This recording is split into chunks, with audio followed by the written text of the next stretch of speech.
Good morning प्यारे बच्चों। आप लोगों का स्वागत है मेरे इस YouTube चैनल में जिसका नाम है क्वालिटी एजुकेशन फॉर ऑल।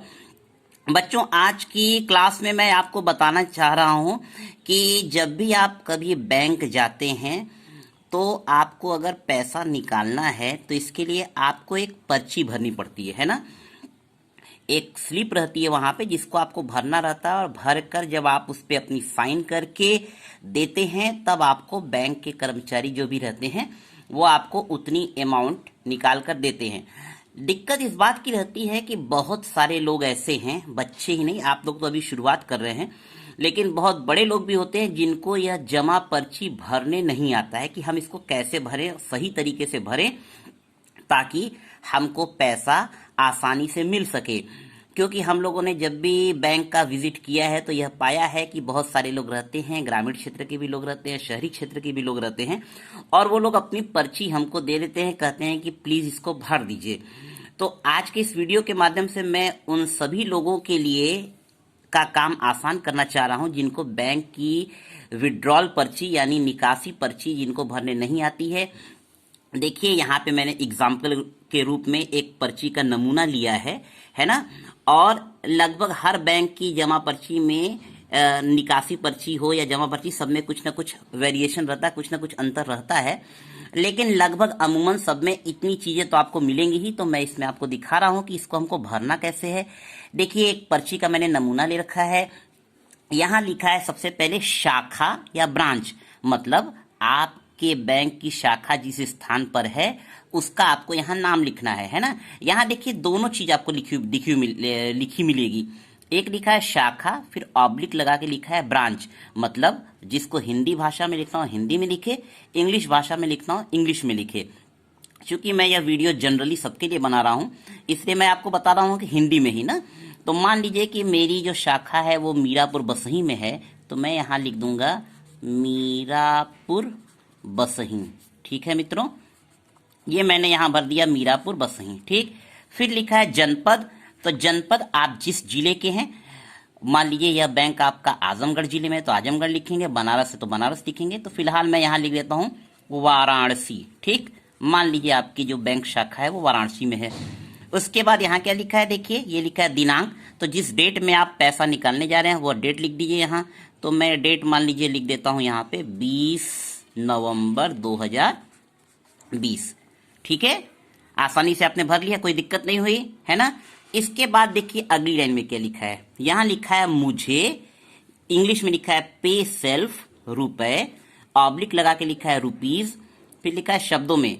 अब यहां पर आपको क्या लिखना है, जितने रुपए आपको चाहिए उसको शब्दों में भरना है। मान लीजिए मैं एग्जाम्पल के रूप में यहां लिखता हूं 500 रुपए ना। किसी को अगर 500 रुपए निकालने हैं तो आपको लिखना है 500 रुपए, है ना। अगर आपको इंग्लिश में लिखना होगा तो आप क्या लिखेंगे 500 ओनली, यानी 500 रुपए। इसके आगे एक शब्द हम बढ़ा देते हैं मात्र, है ना। जनरली बैंक की शब्दावली में हम लोग यह शब्द लिख देते हैं 500 रुपए मात्र। ठीक, इतना आपने कर लिया। अब ये जो लंबी सी लाइन खींची वो इसलिए कि मान लीजिए कभी आपको ज्यादा शब्दों में लिखना पड़े तो यहां तक के लिए, इसके लिए आपको चिंता करने की जरूरत नहीं है।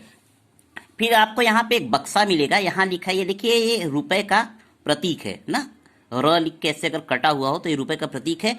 अब यहाँ पे उसी पैसे की मात्रा को आप यहाँ लिखेंगे अंकों में 500 यानी 500। ठीक, ये आपने लिख दिया। अब इसके बाद आपको क्या करना है, ये देखिए यहाँ लिखा है बचत खाता संख्या, इंग्लिश में लिखा है S/B, मतलब सेविंग बैंक अकाउंट नंबर। तो आपकी जो भी खाता नंबर हो उसको आप लिख दीजिए। मैं यहाँ पे नमूने के तौर पे मान लीजिए ले लेता हूँ कि 1 1 1 2 3 4 5 6 7 2 0 3 6 8।